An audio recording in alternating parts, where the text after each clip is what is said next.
क्या आपने कभी अनुभव किया है कि इस अनंत ब्रह्मांड में एक ऐसी महाशक्ति व्याप्त है जो शून्य से सृजन करती है और संहार में भी कल्याण का मार्ग प्रशस्त करती है? प्रिय दर्शक बंधु, आज का यह पावन अवसर कोई साधारण तिथि नहीं है। यह वह अलौकिक, दिव्य और महाप्रतापी रात्रि है जिसे सारा संसार महाशिवरात्रि के नाम से पूजता है। यह वह परम पावन काल है जब साक्षात देवाधिदेव महादेव और जगत जननी मां पार्वती का मिलन हुआ था। प्रकृति और पुरुष का वह संगम जो चराचर जगत को चैतन्यता प्रदान करता है।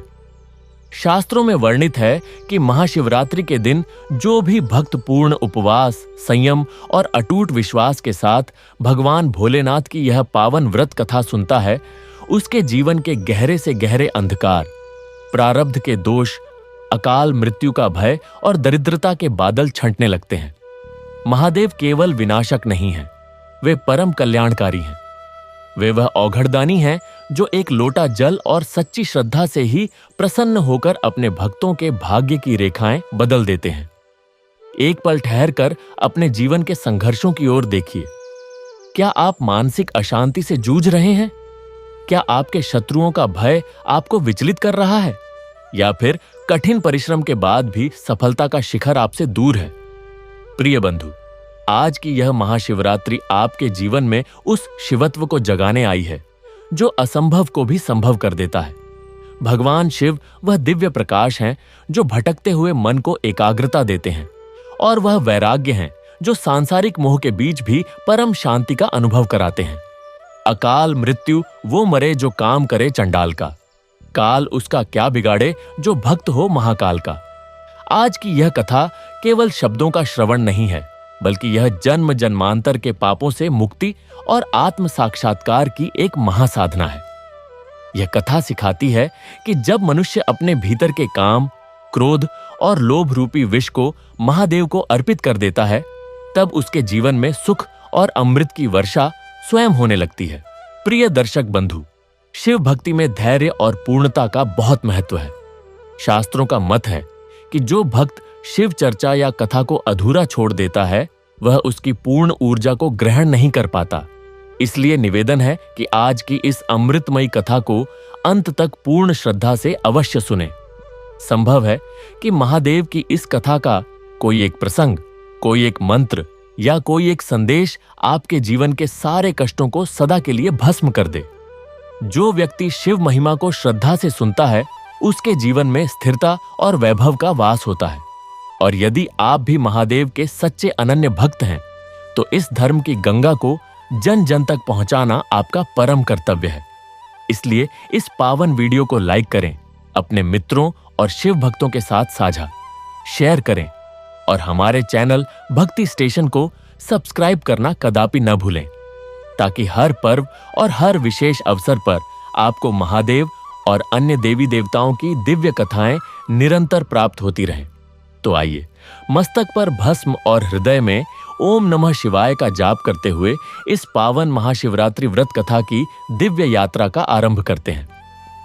प्राचीन काल की बात है, जहां मानसरोवर की लहरें रहस्यमयी संगीत गाती थीं।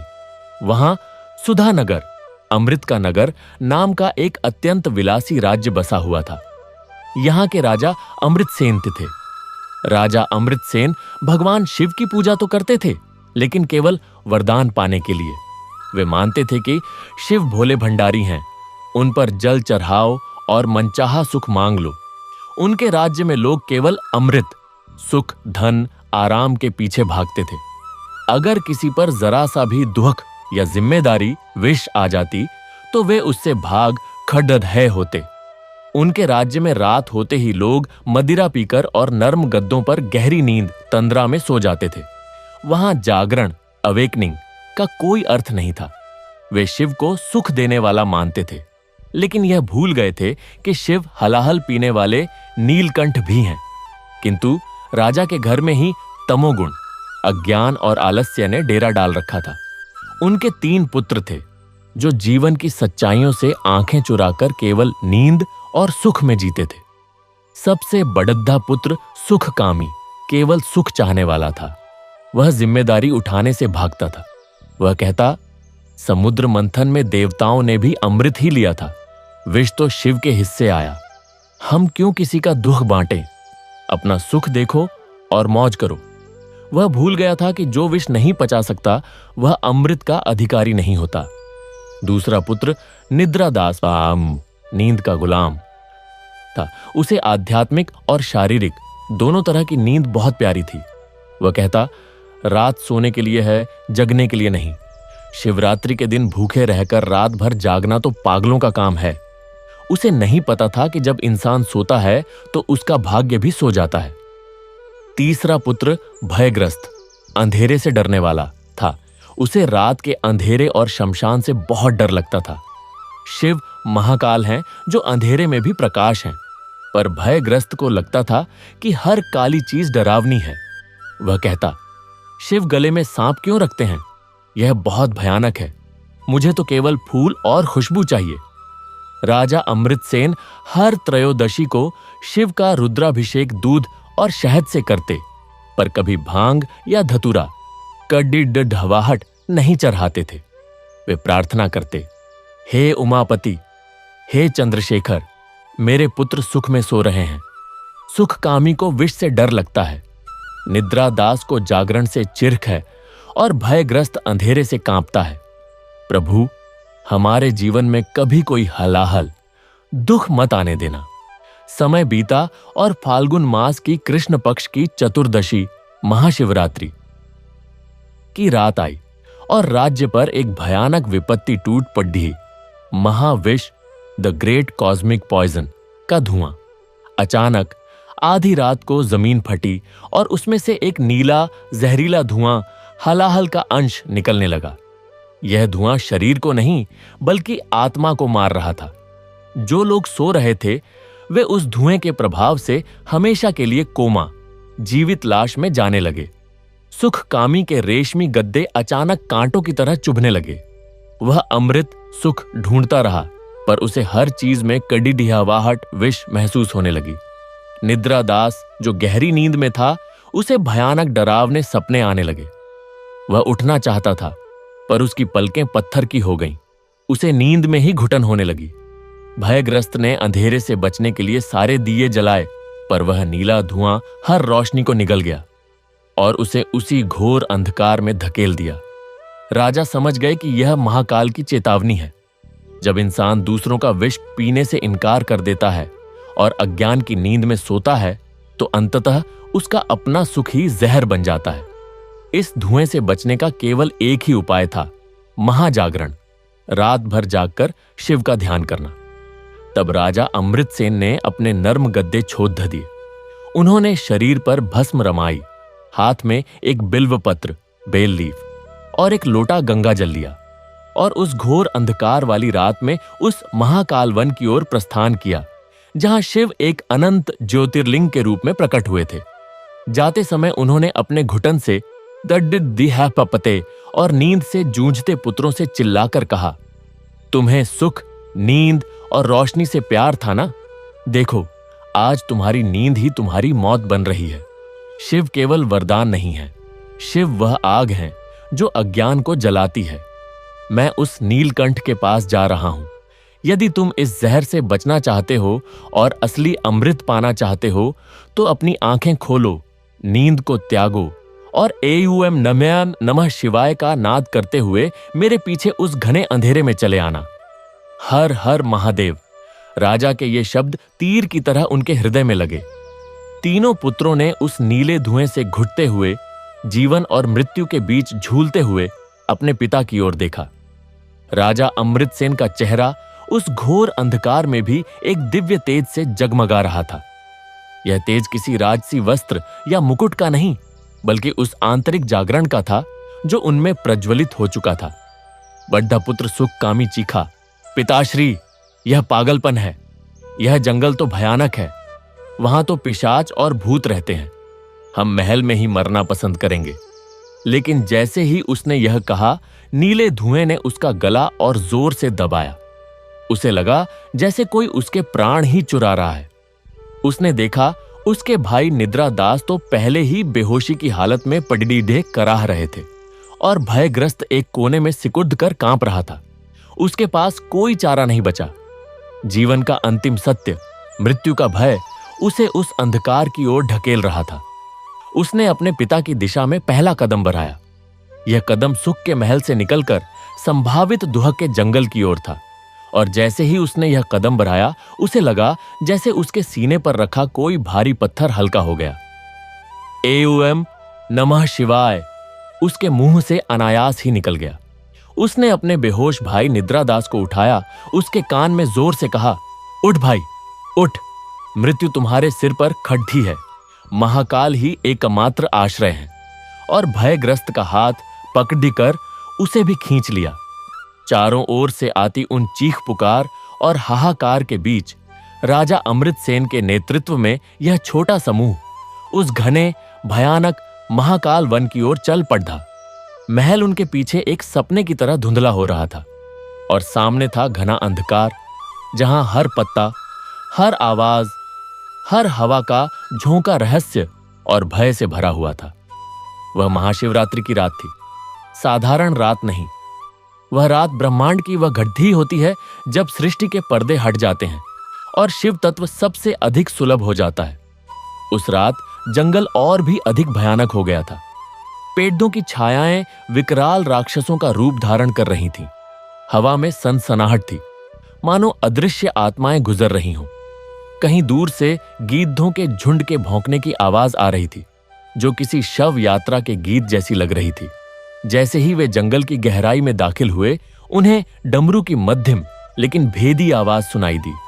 धीं धीं धीं धीं। यह आवाज सीधे कानों में नहीं, बल्कि रोंगटों के माध्यम से आत्मा में उतर रही थी। राजा को पता था यह शिव के गणों का डमरू है। यह उनके आने का संकेत नहीं, बल्कि परीक्षा का आह्वान था।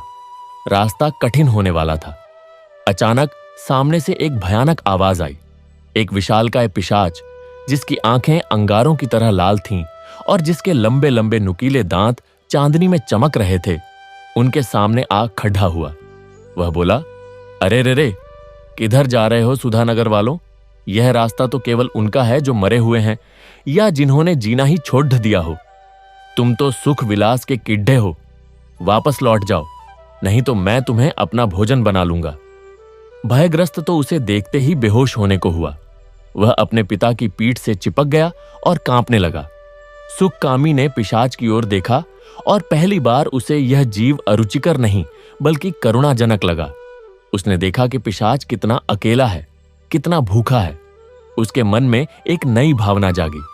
सुखकामी ने कहा, हे यक्ष, मैं तुम्हारा भोजन बन सकता हूं, पर क्या मैं जान सकता हूं कि तुम इतने क्रोधित और अकेले क्यों हो? पिशाच ने जवाब दिया, क्योंकि मैं भूखा हूं, तृषित हूं। सैकड़ों वर्षों से मैंने किसी जीवित प्राणी को राहगीर के रूप में नहीं देखा। मैं तो केवल उन लाशों पर निर्भर हूं जो यहां फेंक दी जाती हैं। तब सुखकामी ने अपनी कमर से बंधा हुआ पानी का लोटा निकाला, जो उसने जंगल में आने से पहले भरा था। उसने सोचा, मैं भी तो प्यासा हूं, लेकिन इससे भी अधिक प्यासा यह प्राणी है। और उसने वह पूरा लोटा पानी पिशाच को दे दिया। उसने अपने हाथ से पिशाच को पानी पिलाया।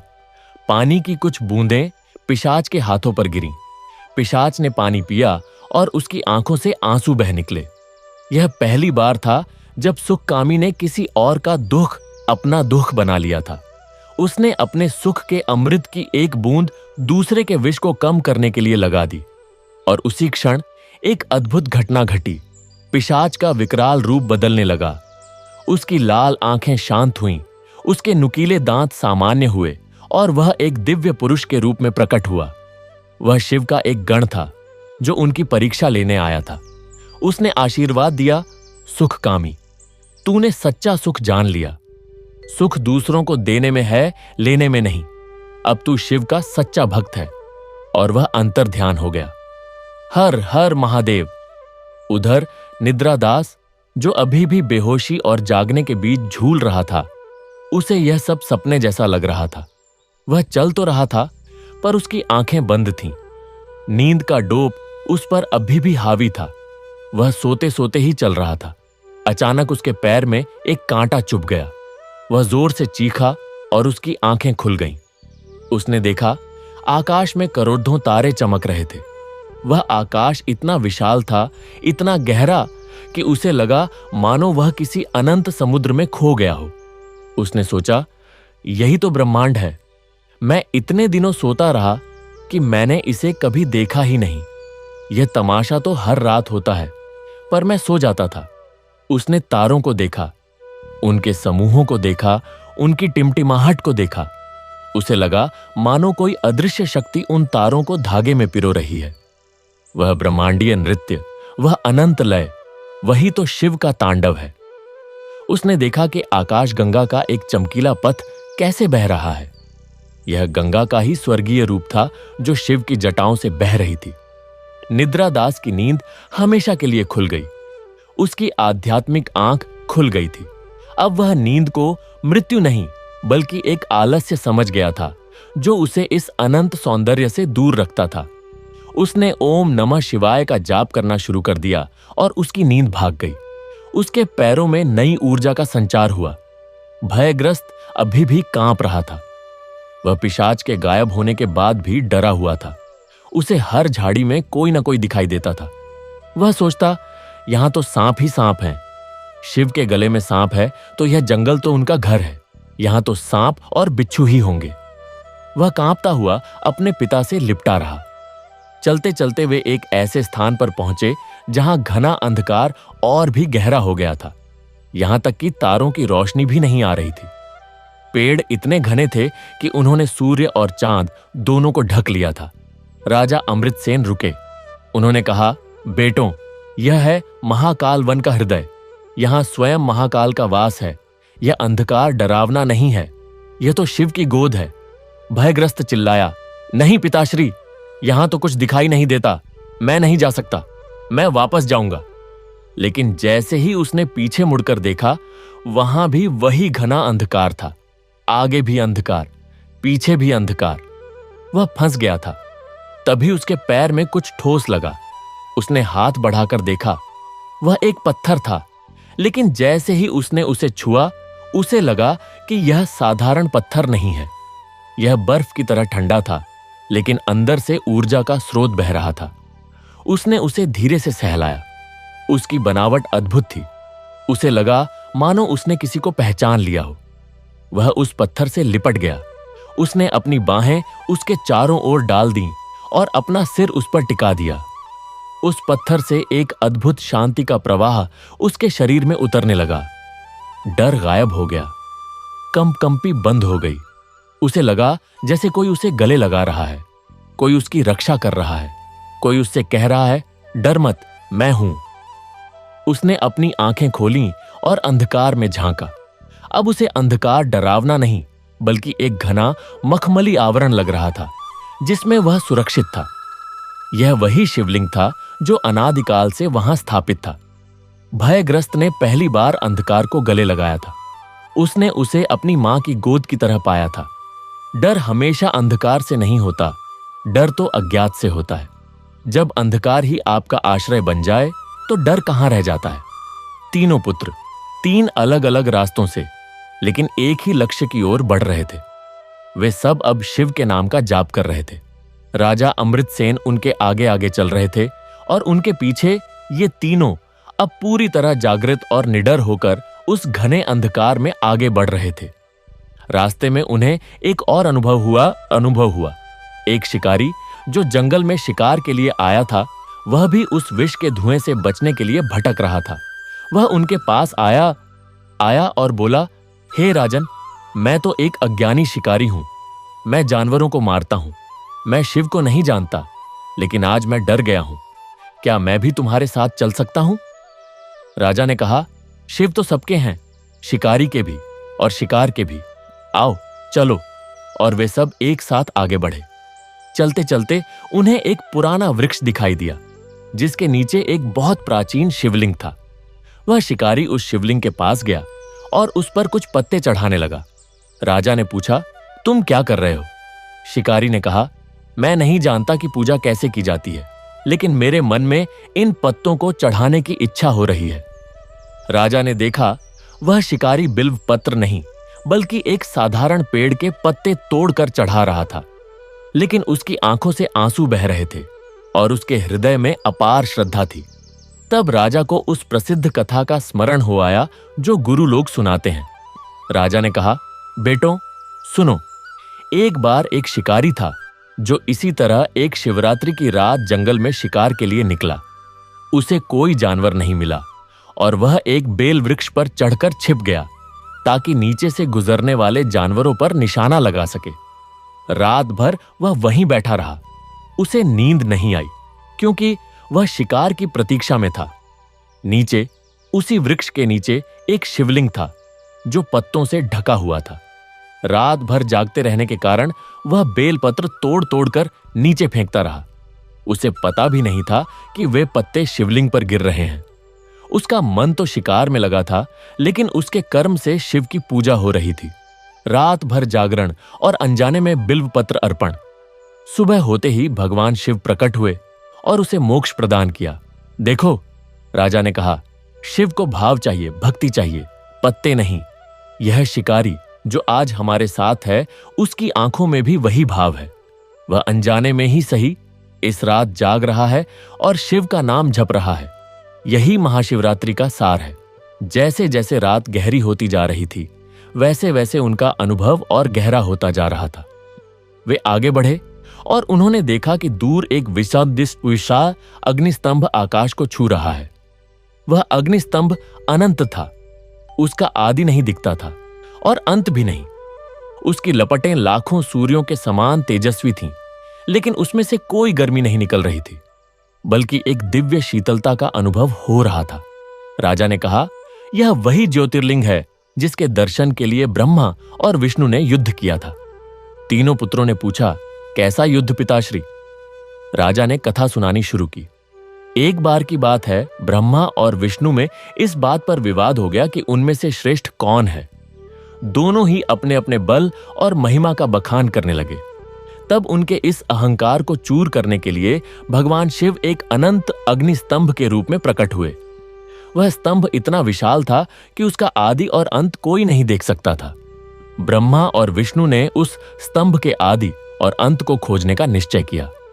विष्णु ने वराह रूप धारण करके पाताल की ओर प्रस्थान किया और ब्रह्मा ने हंस रूप धारण करके आकाश की ओर उड़ान भरी।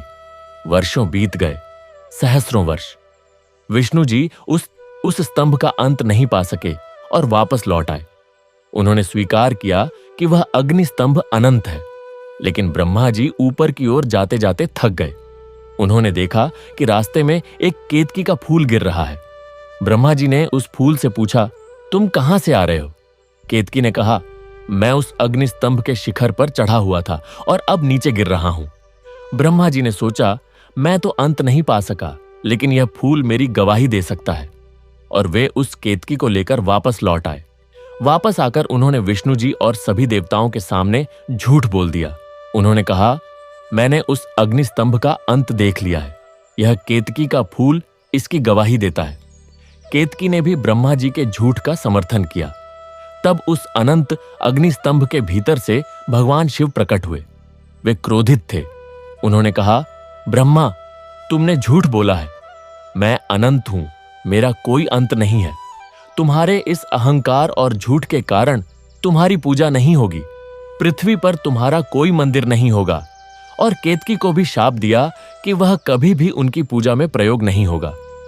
विष्णु जी की सत्यनिष्ठा और विनम्रता से प्रसन्न होकर शिव ने उन्हें ब्रह्मांड के पालनकर्ता के रूप में आशीर्वाद दिया और स्वयं उस ज्योतिर्लिंग के रूप में स्थापित हो गए। राजा ने कहा, यही वह ज्योतिर्लिंग है जिसके दर्शन के लिए हम आए हैं। यह हमें सिखाता है कि अहंकार और झूठ से बचो और सत्य और विनम्रता का मार्ग अपनाओ। शिव अनंत हैं, उन्हें सीमित नहीं किया जा सकता। जैसे ही वे उस ज्योतिर्लिंग के पास पहुंचे, उन्होंने देखा कि वहां पहले से ही हजारों की संख्या में लोग जमा हैं। वे सब उस महाविष के धुएं से बचने के लिए या शिव के सच्चे भक्त होने के कारण वहां एकत्रित हो रहे थे। सभी की आंखें उस ज्योतिर्लिंग पर टिकी थीं। सभी के मुख से ओम नमः शिवाय का जाप निकल रहा था। वहां एक अद्भुत ऊर्जा का संचार था। डर, भय, नींद सब गायब हो गए थे। केवल शिव थे, केवल शिव का नाम था। राजा और उनके पुत्र भी उस समूह में शामिल हो गए। वे सब जाप करने लगे। सुखकामी अब सुख की इच्छा नहीं कर रहा था, वह केवल शिव के चरणों में लीन होना चाहता था। निद्रादास की आंखें पूरी तरह खुली थीं और वह उस ज्योतिर्लिंग के प्रकाश को देखकर अभिभूत था। भयग्रस्त अब अंधकार से नहीं डरता था। वह जानता था कि यह अंधकार शिव का ही स्वरूप है और वह शिकारी जो उनके साथ आया था वह भी पूरी श्रद्धा से जाप कर रहा था। रात बीत रही थी, घड़ी दर घड़ी उनकी भक्ति गहरी होती जा रही थी। अचानक ठीक आधी रात को निशीत काल में एक अद्भुत घटना घटी। वह विशाल ज्योतिर्लिंग चमक उठा, उससे भी अधिक तेजस्वी प्रकाश निकला। सभी ने अपनी आंखें बंद कर लीं, इतना तेज था वह। और जब उन्होंने आंखें खोलीं तो उन्होंने देखा कि उस ज्योतिर्लिंग के सामने एक अद्भुत दिव्य पुरुष खड़े हैं। वे ध्यानमग्न थे। उनका शरीर भस्म से लिपटा हुआ था। उनकी जटाओं में से गंगा बह रही थी। उनके मस्तक पर चंद्रमा सुशोभित था। उनके गले में काले विष का निशान था जो नीले रंग का था और उसी के पास एक सुंदर सांप लिपटा हुआ था। उनके एक हाथ में डमरू था, दूसरे हाथ में त्रिशूल। उनका एक पैर जमीन पर था और दूसरा आकाश की ओर उठा हुआ था। उनके चारों ओर भूत प्रेत, पिशाच, गण सभी खड़े थे और उनके मुख पर एक अद्भुत अवर्णनीय शांति थी। वह स्वयं भगवान शिव थे, नीलकंठ के रूप में। सभी ने दंडवत प्रणाम किया। हर हर महादेव, ओम नमः शिवाय के नाद से पूरा वन गूंज उठा। भगवान शिव ने अपनी आंखें खोली। उनकी आंखों में करुणा, ज्ञान और शक्ति का अपार सागर था। उन्होंने सबको देखा और फिर विशेष रूप से राजा अमृतसेन और उनके पुत्रों की ओर देखा। उनके मुख पर मंद मंद मुस्कान थी। शिव बोले, अमृतसेन, तुमने आज सच्ची भक्ति सीखी। तुम समझ गए कि मैं केवल वरदान देने वाला भोलेनाथ नहीं हूं, बल्कि मैं नीलकंठ भी हूं जो संसार का सारा विष पी जाता है। तुमने समझ लिया कि सच्ची पूजा सुख मांगना नहीं, बल्कि दुखों को धारण करने की क्षमता मांगना है। फिर उन्होंने सुखकामी की ओर देखा। सुखकामी कांप रहा था, लेकिन डर से नहीं, बल्कि उस दिव्य सानिध्य के कारण। शिव बोले, सुखकामी, तूने आज एक प्यासे पिशाच को पानी पिलाकर सच्चा सुख पा लिया। तूने मेरा सबक सीख लिया। जो दूसरों के दुहक को बांट लेता है, उसके कंठ में मैं स्वयं निवास करता हूं। तू अब सुखकामी नहीं, शिवकामी है। सुखकामी के नेत्रों से अश्रुधारा बहने लगी। उसके जीवन का सारा झूठा सुख उस क्षण धुल गया। शिव ने निद्रादास की ओर देखा, जो अब पूरी तरह जागृत था और उनकी ओर देख रहा था। निद्रादास, तूने आज ब्रह्मांड के रहस्य देखे। तारों की टिमटिमाहट में मेरा तांडव देखा। गहरी नींद से जागरण की ओर बढ़ना ही सच्चा जीवन है। तू अब निद्रादास नहीं, जागृतिदास है। निद्रादास ने शिव के चरणों में सिर रख दिया। उसकी नींद हमेशा के लिए खत्म हो गई थी। शिव ने भयग्रस्त की ओर देखा, जो अब उनसे लिपटना चाहता था। भयग्रस्त, तूने अंधकार को गले लगा लिया। तूने मेरे उस शिवलिंग को छुआ जो इस वन में अनादिकाल से स्थापित है। तूने जान लिया कि अंधकार भय नहीं, बल्कि मेरी गोद है। जो अंधकार से डरता है वह मुझसे डरता है, क्योंकि मैं ही महाकाल हूं। मैं ही काल का स्वामी हूं। मैं ही अंधकार का भी स्वामी हूं। तू अब भयग्रस्त नहीं, शरणागत है। भयग्रस्त अब निर्भय होकर शिव के चरणों में गिर पड़ा। फिर शिव ने सबसे कहा, महाशिवरात्रि का अर्थ केवल भूखे रहना या रात भर जागना नहीं है। इसका अर्थ है अपने अंदर के तम को जीतना। तम का अर्थ है अज्ञान, आलस्य, भय और सुख की आसक्ति। यह वह रात है जब तुम अपने अंदर के सभी राक्षसों को जीत सकते हो। यह वह रात है जब तुम मुझसे सबसे निकट हो सकते हो। देखो, शिव ने कहा, यह महाविष का धुआं तुम्हारे अंदर के अहंकार और अज्ञान का ही प्रतीक था। जब तुमने अपने सुख को दूसरों के लिए त्याग दिया, जब तुमने नींद को जागरण में बदल दिया, जब तुमने भय को शरण में बदल दिया, तो यह धुआं अपने आप ही गायब हो जाएगा। यह विष मैंने ही भेजा था तुम्हें जगाने के लिए। और सचमुच जैसे ही शिव ने यह कहा, वह नीला धुआं जो सुधानगर से उठ रहा था धीरे धीरे गायब होने लगा। आकाश साफ हो गया, तारे और भी चमकीले हो गए। सुधानगर के सभी लोग जो अब तक उस धुएं के प्रभाव में थे होश में आने लगे। उनकी आंखें खुल गईं। शिव ने राजा अमृतसेन से कहा, अब जाओ, अपने राज्य में लौट जाओ और याद रखना, सच्चा राजा वही है जो अपने सुख के लिए नहीं बल्कि अपनी प्रजा के सुख के लिए जीता है। सच्चा भक्त वही है जो केवल वरदान नहीं मांगता बल्कि दूसरों के कष्टों को हरने की शक्ति मांगता है।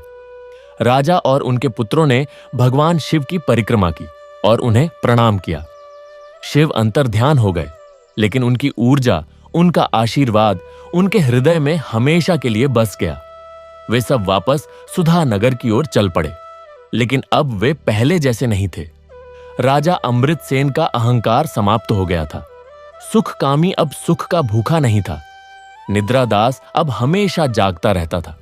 भयग्रस्त अब कभी नहीं डरता था। उनके जीवन में एक क्रांति आ चुकी थी। वे सच्चे अर्थों में शिव भक्त बन गए थे। सुधानगर में लौटकर राजा ने सबसे पहले एक विशाल शिव मंदिर का निर्माण कराया, उसी स्थान पर जहां पर उन्होंने ज्योतिर्लिंग के दर्शन किए थे। उन्होंने घोषणा की कि अब से हर महाशिवरात्रि को पूरा राज्य रात भर जागरण करेगा, शिव के नाम का जाप करेगा और सबसे बढ़कर दूसरों के दुखों को बांटेगा। लेकिन यह केवल राजा और उनके परिवार की कहानी नहीं है।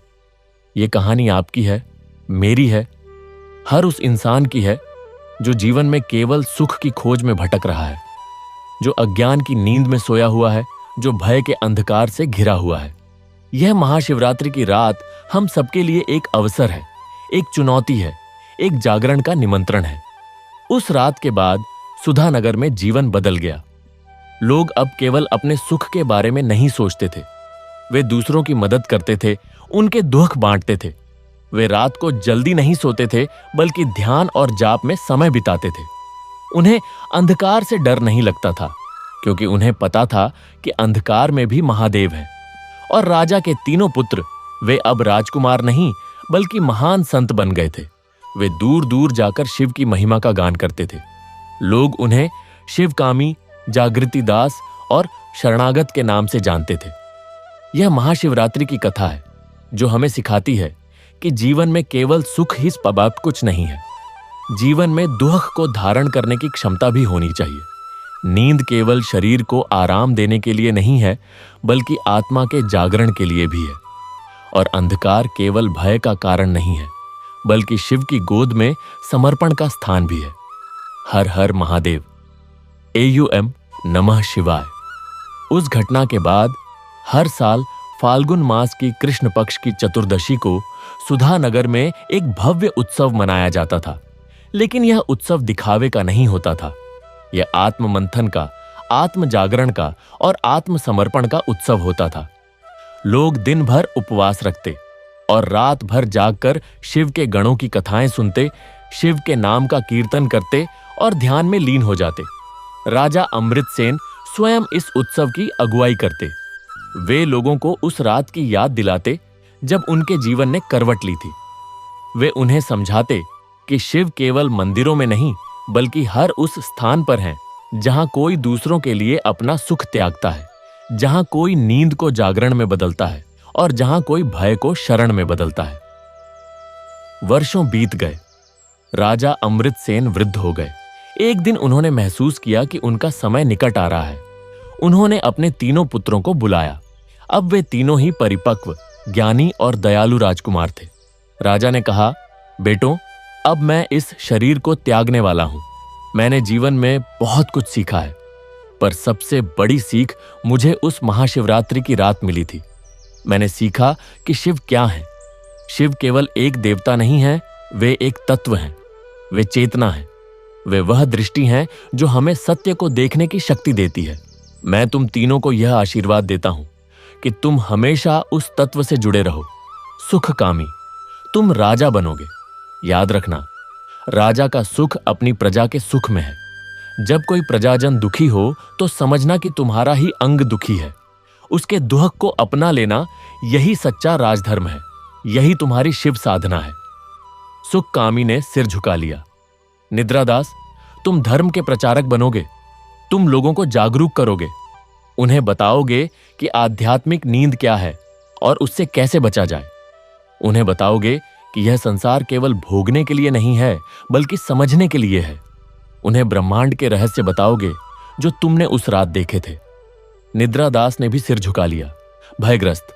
तुम उन लोगों के मार्गदर्शक बनोगे जो भय से ग्रस्त हैं। उन्हें बताओगे कि अंधकार क्या है और उसमें कैसे शिव को देखा जा सकता है। उन्हें उस शिवलिंग की कथा सुनाओगे जिससे तुमने लिपट कर भय पर विजय पाई थी। भयग्रस्त ने भी सिर झुका लिया। और याद रखना, राजा ने आगे कहा, तुम तीनों अलग अलग हो लेकिन तुम एक हो। जैसे शिव के 3 नेत्र हैं लेकिन वे एक ही हैं। तुम तीनों मिलकर इस राज्य को स्वर्ग बना दो। शिव का सच्चा स्वरूप प्रेम है, करुणा है, त्याग है। इसी को फैलाओ। इतना कहकर राजा अमृतसेन ने अपनी आंखें बंद कर लीं। उनके मुख पर शांति थी, तेज था। उन्होंने अंतिम सांस ली और उनकी आत्मा उस परम तत्व में विलीन हो गई जिसे हम शिव कहते हैं। पूरे राज्य में शोक की लहर दौड़ गई, लेकिन साथ ही एक गर्व भी था कि उनके राजा इतने महान थे।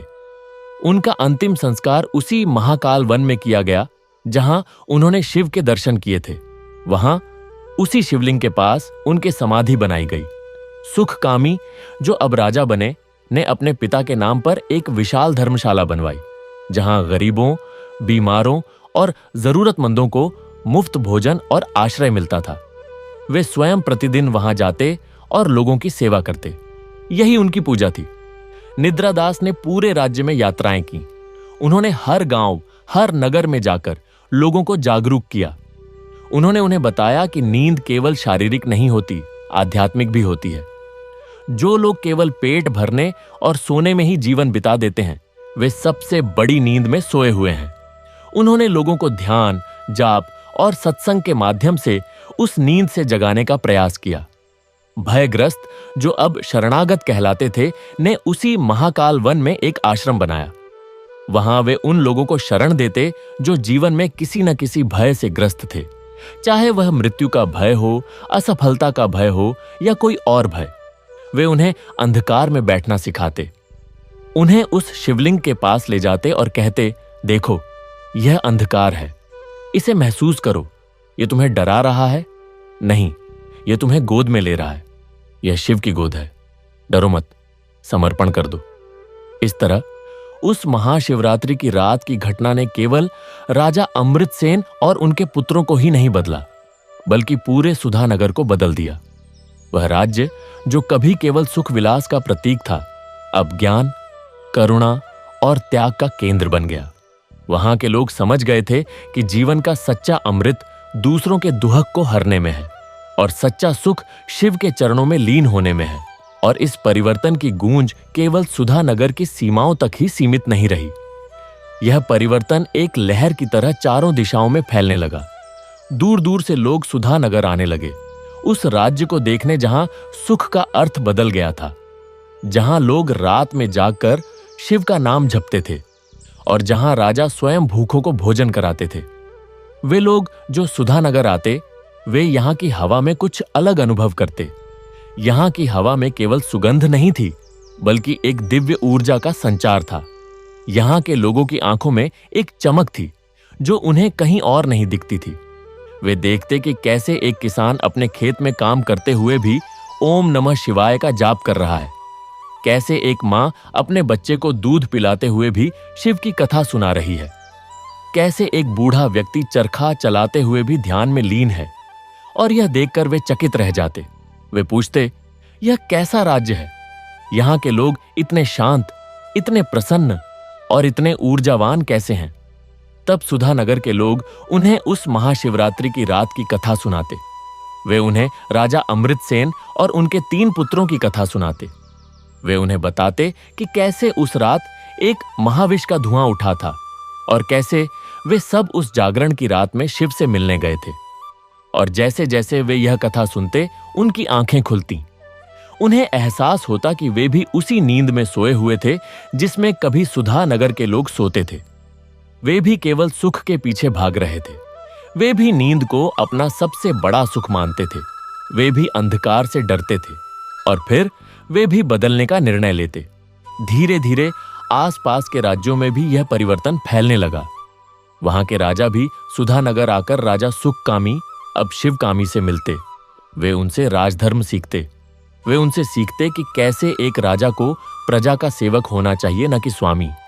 वे उनसे सीखते कि कैसे सच्चा राज्य वही है जहां प्रजा सुखी हो, न कि जहां राजा सुखी हो। शिवकामी उन्हें समझाते, देखो, मैं एक समय केवल अपने सुख की चिंता करता था। मुझे लगता था कि राजा होने का अर्थ है सबसे अधिक सुख भोगना। लेकिन उस रात जब मैंने उस प्यासे पिशाच को पानी पिलाया तो मुझे एहसास हुआ कि सच्चा सुख देने में है, लेने में नहीं। जब तुम किसी के आंसू पोंछते हो तो तुम्हारे हृदय में जो शांति आती है वह हजारों भोगों से भी अधिक मीठी होती है। यही शिव का सच्चा वरदान है। निद्रा दास, जो अब जागृति दास कहलाते थे, वे दूर दूर के राज्यों में जाते। वे वहां लोगों को समझाते, तुम रात में क्यों सोते हो? केवल इसलिए कि तुम थके हो? नहीं, तुम सोते हो क्योंकि तुम अपने जीवन से ऊब चुके हो। तुम सोते हो क्योंकि तुम्हें अपने जीवन का कोई उद्देश्य नहीं दिखता। लेकिन देखो इस ब्रह्मांड को, देखो इन तारों को, देखो इस चांद को, देखो इस सूरज को। यह सब शिव का तांडव है। यह सब उनकी लीला है और तुम इस लीला का हिस्सा हो। तुम भी शिव हो, तुम भी उसी चेतना के अंश हो। फिर तुम क्यों सोते हो? जागो, उठो और इस ब्रह्मांड के रहस्य को जानो। और जागृति दास के ये शब्द लोगों के हृदय में गहरे उतरते। वे सोचते, सच में मैं क्यों सो रहा हूं? मैं क्यों अपने जीवन के इस अनमोल समय को नींद में बर्बाद कर रहा हूं? और फिर वे भी रात में जागना शुरू कर देते। वे तारों को देखते, चांद को देखते और शिव के नाम का जाप करते। और धीरे धीरे उनकी आंखें खुलने लगतीं। उन्हें जीवन का एक नया अर्थ दिखने लगता। भयग्रस्त, जो अब शरणागत कहलाते थे, उनके आश्रम में दूर दूर से लोग आते। वे लोग जो किसी न किसी भय से ग्रस्त थे। कोई मृत्यु से डरता था, कोई रोग से, कोई दरिद्रता से, कोई अपयश से। शरणागत उन सबको एक ही उपाय बताते, समर्पण। वे कहते, तुम डरते क्यों हो? तुम डरते हो क्योंकि तुम सोचते हो कि तुम अलग हो। तुम सोचते हो कि यह शरीर तुम हो, यह मन तुम हो। लेकिन यह सब भ्रम है। तुम वह नहीं हो। तुम तो वह शाश्वत आत्मा हो जो कभी मरती नहीं, जो कभी बीमार नहीं होती, जो कभी दरिद्र नहीं होती। जब तुम इस सत्य को जान जाओगे तो तुम्हारा सब डर समाप्त हो जाएगा और यह सत्य तुम्हें केवल उस महाकाल के समर्पण से मिलेगा। जाओ, उस अंधकार में जाओ जिससे तुम डरते हो। वहां जाकर देखो, वहां शिव के सिवाय और कुछ नहीं है। और जब तुम यह देख लोगे तो तुम फिर कभी नहीं डरोगे। और लोग उनकी बात मानकर उस घने अंधकार में चले जाते। पहले तो वे डरते, कांपते, लेकिन फिर धीरे धीरे उस अंधकार में उन्हें एक अद्भुत शांति का अनुभव होता। उन्हें लगता जैसे कोई उन्हें गले लगा रहा है। कोई उनसे कह रहा है, डर मत, मैं हूं। और फिर वे लौट कर आते और उनके चेहरे पर वही तेज होता जो शरणागत के चेहरे पर था। वे भय मुक्त हो जाते। इस प्रकार उस एक महाशिवरात्रि की रात ने केवल एक राज्य को ही नहीं बल्कि पूरे क्षेत्र को बदल दिया। वह क्षेत्र अब शिव भूमि के नाम से जाना जाने लगा। लोग कहते, जहां शिव का वास हो वहां भय नहीं होता, वहां दुख नहीं होता, वहां केवल शांति और आनंद होता है। और यह सब देखकर देवताओं को भी आश्चर्य हुआ। एक दिन देवराज इंद्र अपने सभा में बैठे थे। तभी ऋषि नारद वहां आए। इंद्र ने पूछा, हे नारद, पृथ्वी पर क्या समाचार है? नारद मुस्कुराए और बोले, देवराज, पृथ्वी पर एक अद्भुत परिवर्तन हो रहा है। वहां शिव भूमि नाम का एक क्षेत्र है जहां के लोग देवताओं से भी अधिक सुखी हैं। वे न तो सुख की इच्छा करते हैं, न दुख से भागते हैं। वे न तो नींद में सोते हैं, न ही भय से डरते हैं। वे तो बस शिव के नाम में लीन रहते हैं। और उनकी इस भक्ति से उनके राज्य में कभी अकाल नहीं पड़ता, कभी बीमारी नहीं फैलती, कभी युद्ध नहीं होता। वहां तो केवल शांति है, केवल प्रेम है, केवल आनंद है। इंद्र यह सुनकर चकित रह गए। उन्होंने सोचा, यह कैसे संभव है? देवलोक में भी कभी कभी युद्ध होते हैं, कभी कभी अकाल पड़ता है, लेकिन यहां तो मनुष्य देवताओं से भी बढ़कर सुखी हैं। उनके मन में एक छोटा सा अहंकार जागा। उन्होंने सोचा, मैं तो देवराज हूं, मेरा राज्य स्वर्ग है, फिर ये मनुष्य मुझसे अधिक सुखी कैसे हो सकते हैं। उन्होंने नारद से कहा, हे नारद, मैं स्वयं जाकर इस शिव भूमि को देखना चाहता हूं। नारद ने कहा, जैसी देवराज की इच्छा। अगले ही दिन इंद्र ने अपना दिव्य रूप त्यागा और एक साधारण ब्राह्मण का रूप धारण करके शिव भूमि की ओर प्रस्थान किया। वहां पहुंचकर उन्होंने देखा कि सचमुच वहां का वातावरण अद्भुत था। हर तरफ एयूएम नमः शिवाय का जाप गूंज रहा था। लोग खेतों में काम कर रहे थे, बाजार में व्यापार कर रहे थे, घरों में खाना बना रहे थे, लेकिन उनके होंठ शिव के नाम से रहित नहीं थे। इंद्र ने एक वृद्ध व्यक्ति से पूछा, हे महात्मा, यहां के लोग इतने प्रसन्न कैसे हैं? उनके चेहरे पर यह तेज कहां से आता है? वृद्ध ने कहा, बेटा, यह सब उस महाशिवरात्रि की रात की कृपा है। उस रात हमारे राजा और उनके पुत्रों ने हमें सच्चा जीवन जीना सिखाया। उन्होंने हमें सिखाया कि जीवन केवल खाने, पीने और सोने के लिए नहीं है। जीवन तो शिव को पाने के लिए है, और जब शिव मिल जाते हैं तो फिर सब कुछ मिल जाता है। इंद्र ने पूछा, लेकिन शिव को कैसे पाया जाए?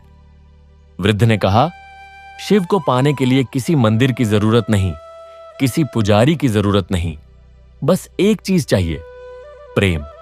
शिव से प्रेम करो, उनके नाम का जाप करो, उनकी लीला का स्मरण करो, और सबसे बड़ी बात, उनके भक्तों से प्रेम करो, उनकी सेवा करो, उनके दुख को अपना दुख बनाओ। यही सबसे बड़ी पूजा है। इंद्र चकित थे। उन्होंने सोचा, यह साधारण मनुष्य मुझसे भी अधिक ज्ञान की बातें कर रहा है। फिर वे राजमहल की ओर गए। वहां उन्होंने राजा शिवकामी को देखा। राजा सिंहासन पर नहीं बैठे थे, बल्कि वे महल के प्रांगण में बैठे कुछ गरीब बच्चों को भोजन करा रहे थे। उनके चेहरे पर वही तेज था, वही शांति थी। इंद्र ने राजा के पास जाकर कहा, राजन, मैं एक ब्राह्मण हूं, दूर देश से आया हूं। क्या मैं आपके राज्य के बारे में कुछ पूछ सकता हूं? राजा ने स्नेह से कहा, अवश्य महात्मन, आप बैठिए। आप क्या जानना चाहते हैं? इंद्र ने पूछा, राजन, आप राजा हैं, आपके पास अपार धन है, अपार वैभव है, आप सिंहासन पर बैठ सकते हैं, ऐश्वर्य भोग सकते हैं, लेकिन आप यहां इन गरीब बच्चों को भोजन करा रहे हैं। यह कैसा राजा है? राजा मुस्कुराए। उनकी आंखों में करुणा की लहर दौड़ गई। वे बोले, हे ब्राह्मण देव, आप सही कहते हैं। मेरे पास अपार धन है, अपार वैभव है, लेकिन मैंने एक बार एक बहुत बड़ा सबक सीखा था। मैंने सीखा था कि सच्चा सुख लेने में नहीं, देने में है। ये बच्चे, ये गरीब, ये दुखी लोग, ये सब शिव के ही रूप हैं। जब मैं इनकी सेवा करता हूं तो मुझे लगता है कि मैं स्वयं शिव की सेवा कर रहा हूं, और उस सेवा से मिलने वाला आनंद किसी भी सिंहासन से नहीं मिल सकता। इंद्र की आंखें खुल गईं। उन्होंने देखा कि यह राजा सचमुच महान है। वह केवल राजा नहीं है, वह एक संत है। उन्होंने पूछा, राजन, यह ज्ञान आपको कहां से मिला? राजा ने कहा, यह ज्ञान मुझे उस महाशिवरात्रि की रात मिला था, जब मैंने अपने पिता और भाइयों के साथ उस महाकाल वन में जाकर भगवान शिव के दर्शन किए थे। उस रात मैंने सीखा कि जीवन में सबसे बड़ा सुख शिव को पाना है, और शिव को पाने का सबसे आसान तरीका है उनके भक्तों की सेवा करना। इंद्र को अब सब समझ में आ गया। उन्होंने अपना वास्तविक रूप धारण कर लिया। राजा और वहां उपस्थित सभी लोग चकित रह गए। वे सब दंडवत करने लगे। इंद्र ने कहा, राजन, मैं देवराज इंद्र हूं। मैं तुम्हारी परीक्षा लेने आया था, लेकिन तुमने मुझे ही परीक्षा में पास कर दिया। तुमने मुझे सिखाया कि सच्चा राजा वही है जो प्रजा का सेवक हो। तुमने मुझे सिखाया कि सच्चा सुख वैभव में नहीं, सेवा में है। मैं तुम्हें आशीर्वाद देता हूं कि तुम्हारा राज्य हमेशा फलता फूलता रहेगा, और तुम्हारे यहां कभी किसी वस्तु की कमी नहीं होगी। इतना कहकर इंद्र अंतर्ध्यान हो गए। यह घटना पूरे क्षेत्र में फैल गई। लोग और भी अधिक श्रद्धा से शिव की भक्ति करने लगे। उन्हें विश्वास हो गया कि जो शिव के भक्त हैं, उनकी देवता भी रक्षा करते हैं। और इस प्रकार वह महाशिवरात्रि की रात केवल एक रात नहीं रह गई, बल्कि वह एक युग बन गई। वह युग जब मनुष्य ने सीखा कि जीवन का सच्चा अर्थ क्या है। वह युग जब मनुष्य ने सीखा कि सुख का सच्चा स्रोत क्या है। वह युग जब मनुष्य ने सीखा कि भय का सच्चा नाशक क्या है। वह युग शिव युग के नाम से जाना गया। लेकिन यह कथा यहीं समाप्त नहीं होती। समय बीतता गया। राजा शिवकामी ने कई वर्षों तक राज्य किया। उनके भाई जागृति दास और शरणागत ने उनका हर कदम पर साथ दिया। तीनों ने मिलकर उस राज्य को स्वर्ग के समान बना दिया। एक दिन जब राजा शिवकामी बहुत वृद्ध हो गए, उन्होंने अपने दोनों भाइयों को बुलाया। उन्होंने कहा, भाइयों, अब हमारा समय पूरा हुआ। हमने वह सब कर लिया जो हमें करना था। हमने अपने पिता के सपने को साकार किया। हमने इस राज्य को शिव भूमि बना दिया। अब हमें उसी महाकाल में विलीन हो जाना चाहिए जहां से हम आए थे। जागृति दास और शरणागत ने सिर झुका लिया। उन्हें पता था कि उनके भाई सच कह रहे हैं। तीनों ने मिलकर अंतिम यात्रा का निर्णय लिया। वे फिर से उसी महाकाल वन की ओर चल पड़े जहां वे कई वर्ष पहले अपने पिता के साथ गए थे।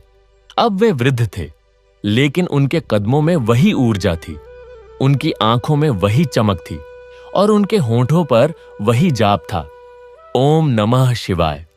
जंगल अब उतना भयानक नहीं लग रहा था। पेड़ उन्हें आशीर्वाद दे रहे थे। हवा उनका स्वागत कर रही थी। रास्ते में उन्हें वही पिशाच मिला जिसे सुखकामी ने पानी पिलाया था। अब वह पिशाच नहीं था, बल्कि एक दिव्य पुरुष था। उसने उन्हें प्रणाम किया और कहा, हे महात्माओं, आपके कारण ही मुझे मुक्ति मिली। आपके कारण ही मैंने शिव के चरणों में स्थान पाया। अब मैं आपका स्वागत करने आया हूं। तीनों भाई मुस्कुराए। वे आगे बढ़े। रास्ते में उन्हें वही स्थान मिला जहां निद्रा दास ने तारों को देखा था। अब वहां एक सुंदर मंदिर बना हुआ था, जहां लोग रात में जागरण करते थे और ब्रह्मांड के रहस्यों को समझते थे। वे आगे बढ़े। उन्हें वह स्थान मिला जहां भयग्रस्त ने अंधकार में शिवलिंग को गले लगाया था। अब वहां एक विशाल आश्रम बना हुआ था, जहां लोग भय मुक्त होने के लिए आते थे। अंत में वे उस स्थान पर पहुंचे जहां उन्होंने उस रात भगवान शिव के दर्शन किए थे। वह ज्योतिर्लिंग आज भी वैसा ही था, अनंत, अगम, अपार। उसके चारों ओर वही दिव्य प्रकाश था, वही अलौकिक शांति थी। तीनों भाई उस ज्योतिर्लिंग के पास बैठ गए। उन्होंने अपनी आंखें बंद कर लीं।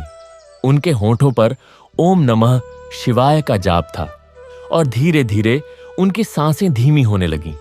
उनका शरीर शिथिल होने लगा। उनकी आत्मा उस परम तत्व में विलीन होने लगी। अचानक वहां एक दिव्य प्रकाश हुआ। भगवान शिव फिर से प्रकट हुए। इस बार वे और भी अधिक तेजस्वी थे और भी अधिक करुणामय। उन्होंने अपने तीनों भक्तों की ओर देखा। उनकी आंखों में अश्रु थे, करुणा के अश्रु, प्रेम के अश्रु।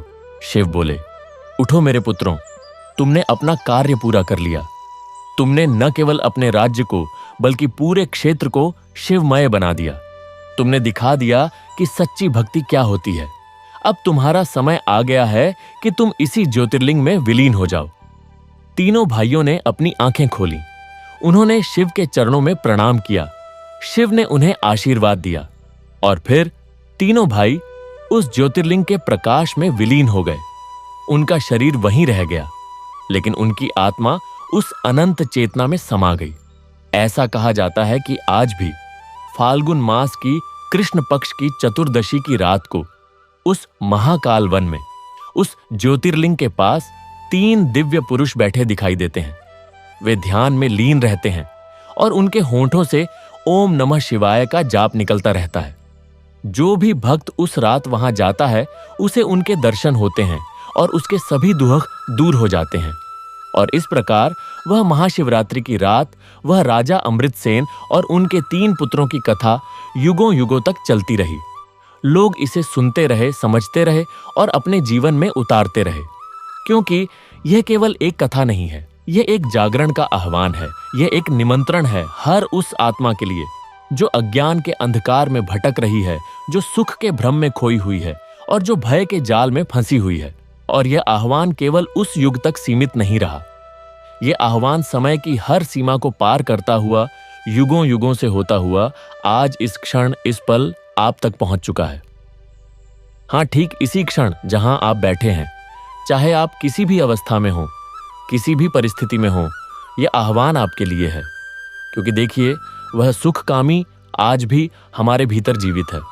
वह हमारा वह हिस्सा है जो कहता है, मुझे सब कुछ आसानी से चाहिए, मुझे बिना कष्ट के, बिना परिश्रम के, बिना जिम्मेदारी के सब कुछ मिल जाए। मैं दूसरों के दुख में क्यों पड़ूं? मुझे अपना सुख चाहिए। यह सुखकामी ही है जो हमें स्वार्थी बनाता है, जो हमें दूसरों के प्रति उदासीन बनाता है, जो हमें केवल अपने बारे में सोचने पर विवश करता है। और वह निद्रा दास आज भी हमारे भीतर जीवित है। वह हमारा वह हिस्सा है जो कहता है, बस थोड़ा और आराम कर लूं, आज नहीं तो कल, अभी तो समय है, अभी तो जवानी है, बाद में देखेंगे। यह निद्रा दास ही है जो हमें आलसी बनाता है, जो हमें टालमटोल करने पर विवश करता है, जो हमें आध्यात्मिक जागरण से दूर रखता है। यह वही निद्रा है जिसमें सोए रहने पर हमारा भाग्य भी सो जाता है, हमारी संभावनाएं भी सो जाती हैं, हमारा जीवन भी सो जाता है। और वह भयग्रस्त आज भी हमारे भीतर जीवित है। वह हमारा वह हिस्सा है जो कहता है, क्या होगा अगर मैं असफल हो गया? क्या होगा अगर लोग मुझ पर हंसे? क्या होगा अगर मुझे दर्द हुआ? क्या होगा अगर मैं मर गया? यह भयग्रस्त ही है जो हमें हर कदम पर रोकता है, जो हमें नए प्रयोग करने से डराता है, जो हमें जीवन के अंधकारमय पहलुओं से घबराता है। लेकिन याद रखिए, जैसे उस रात राजा अमृतसेन ने अपने पुत्रों को पुकारा था, वैसे ही आज भी कोई आवाज आपको पुकार रही है।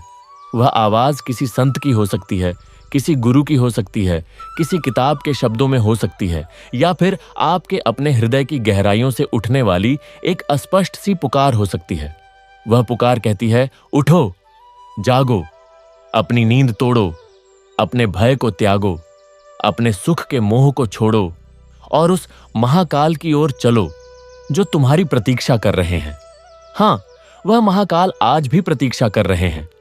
वह उसी महाकाल वन में नहीं, बल्कि आपके हृदय के भीतर ही कहीं गहरे बैठे हैं। वह आपके अस्तित्व की उस गुफा में विराजमान है जहां कभी किसी ने झांकने की हिम्मत नहीं की। वह आपकी चेतना के उस शिखर पर खड़े हैं जहां तक पहुंचने का प्रयास कभी किसी ने नहीं किया। लेकिन वहां पहुंचने का मार्ग कठिन है, वह मार्ग कांटों भरा है, वह मार्ग अंधकार से भरा है।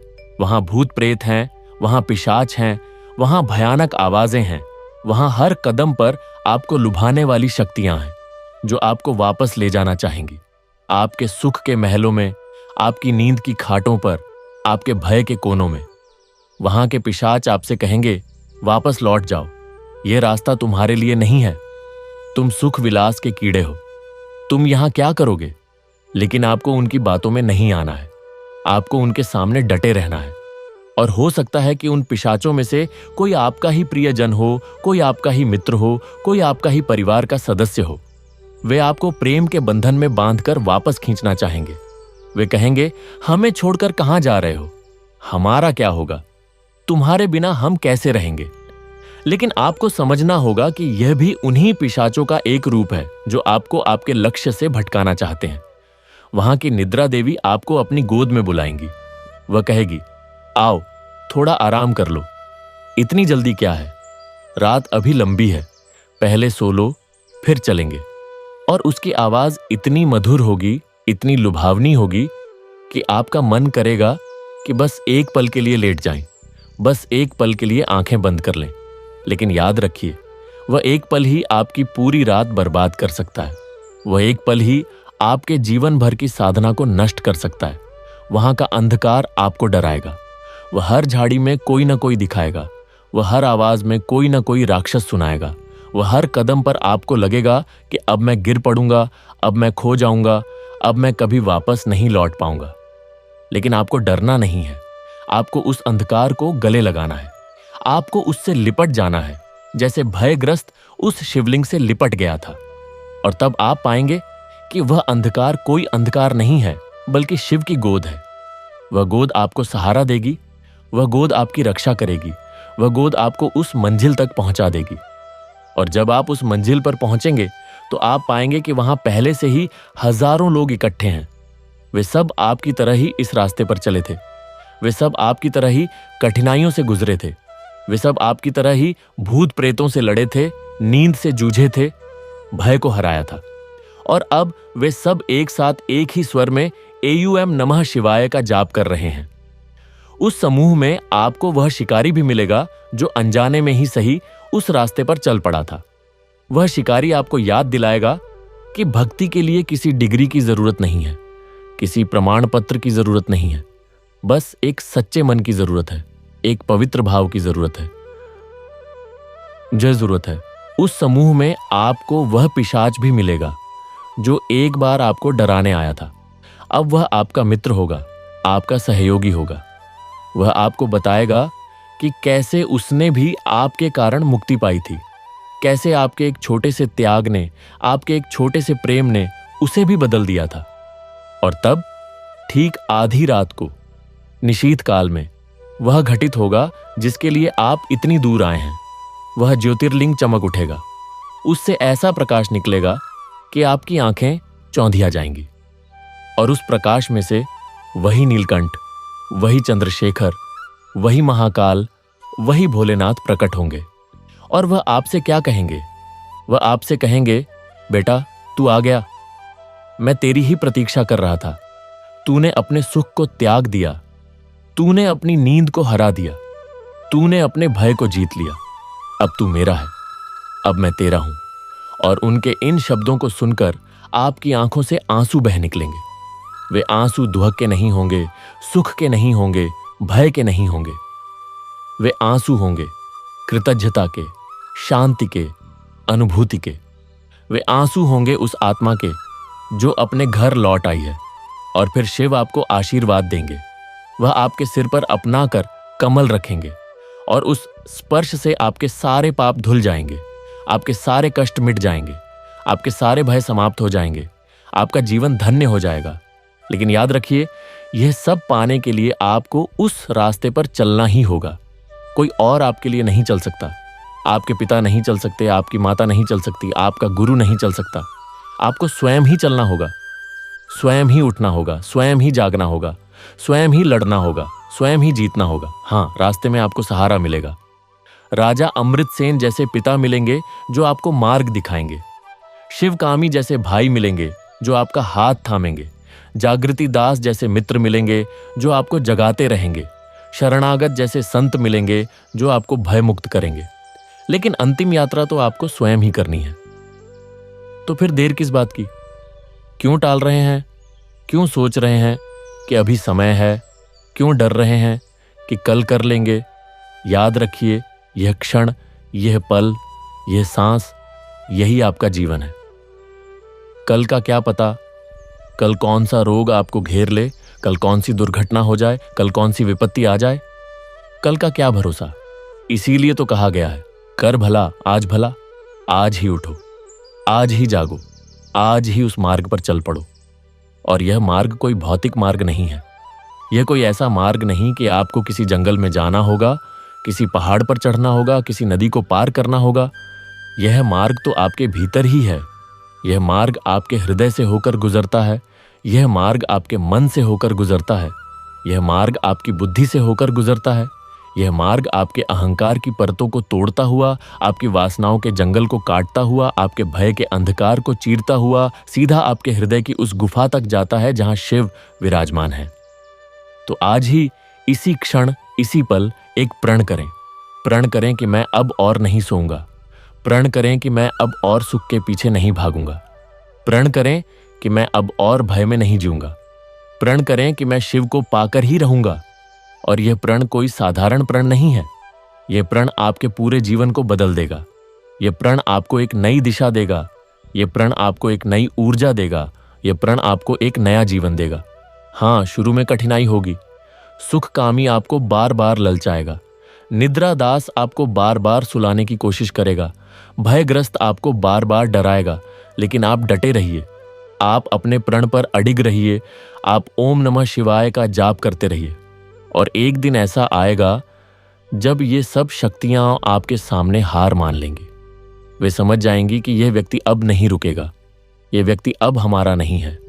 यह व्यक्ति अब शिव का हो चुका है। और उस दिन आप सचमुच स्वतंत्र हो जाएंगे। उस दिन आप सचमुच मुक्त हो जाएंगे, उस दिन आप सचमुच शिव हो जाएंगे, तो फिर देर किस बात की?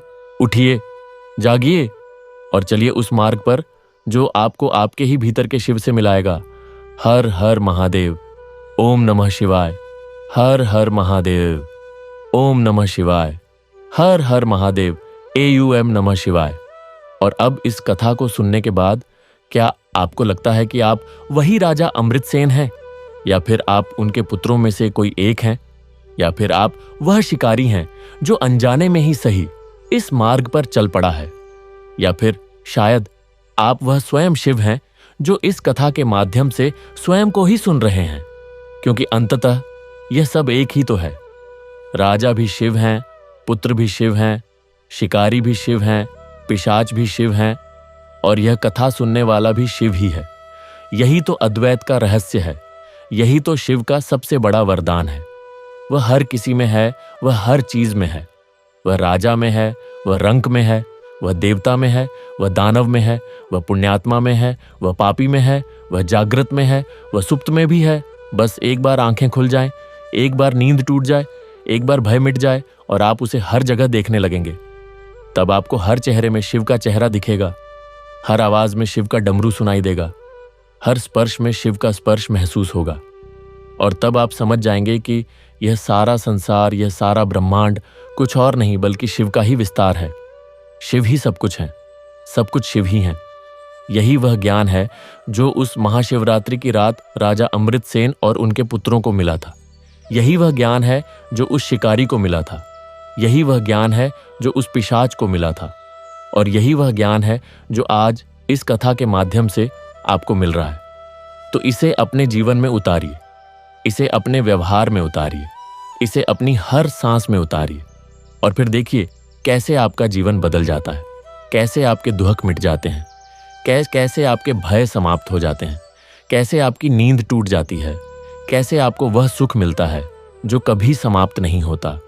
वह सुख जो बाहर नहीं भीतर है, वह सुख जो क्षणिक नहीं शाश्वत है, वह सुख जो शिव के चरणों में समर्पित होने से मिलता है। तो आइए हम सब मिलकर आज ही इसी क्षण उन चरणों में समर्पित हो जाएं। अपने सब अहंकार को, अपने सब मोह को, अपने सब भय को उन चरणों में अर्पित कर दें और फिर मुक्त हो जाए, फिर जाग जाए, फिर शिव हो जाए। हर हर महादेव। AUM नमः शिवाय। अब यह कथा यहीं समाप्त होती है? नहीं, यह कथा कभी समाप्त नहीं होती। यह कथा तो अनंत है, जैसे शिव अनंत है। यह कथा तो हर उस व्यक्ति के साथ चलती है जो इस मार्ग पर चलता है। यह कथा तो हर उस हृदय में बसती है जो शिव को पुकारता है। तो जब भी आपको लगे कि जीवन में अंधकार है, तो याद रखिए, यह अंधकार शिव की गोद है। जब भी आपको लगे कि जीवन में कष्ट है, तो याद रखिए, यह कष्ट शिव का हलाहल है जो आपको अमृत देगा। जब भी आपको लगे कि जीवन में नींद आ रही है, तो याद रखिए, यह नींद मृत्यु है, जागरण ही जीवन है। और जब भी आपको लगे कि आप अकेले हैं, तो याद रखिए, शिव आपके साथ है। वह कभी अकेला नहीं छोड़ते। वह हर कदम पर आपके साथ है, वह हर सांस में आपके साथ है, वह हर पल आपके साथ है। बस आपको उन्हें पुकारना है, बस आपको उनके नाम का जाप करना है, बस आपको उनकी शरण में जाना है, और वह आपको कभी निराश नहीं करेंगे। वह आपको कभी खाली नहीं लौटाएंगे। वह आपको हमेशा अपना लेंगे। वह आपको हमेशा अपने चरणों में जगह देंगे। तो आइए हम सब मिलकर उन चरणों में जगह पाएं। आइए हम सब मिलकर उस महाकाल के हो जाएं। आइए हम सब मिलकर उस नीलकंठ के भक्त बन जाएं। ओम नमः शिवाय। हर हर महादेव। ओम नमः शिवाय। हर हर महादेव। ओम नमः शिवाय। हर हर महादेव। और अब इस कथा के अंतिम शब्दों के साथ मैं आपसे विदा लेता हूं, लेकिन याद रखिए, यह विदा केवल शब्दों की है। मैं आपके हृदय में हूं इस कथा के रूप में। मैं आपकी सांसों में हूं शिव के नाम के रूप में। मैं आपके जीवन में हूं इस जागरण के रूप में। तो जागते रहिए, झपते रहिए, ध्यान करते रहिए और शिव के होते रहिए। हर हर महादेव। AUM नमः शिवाय।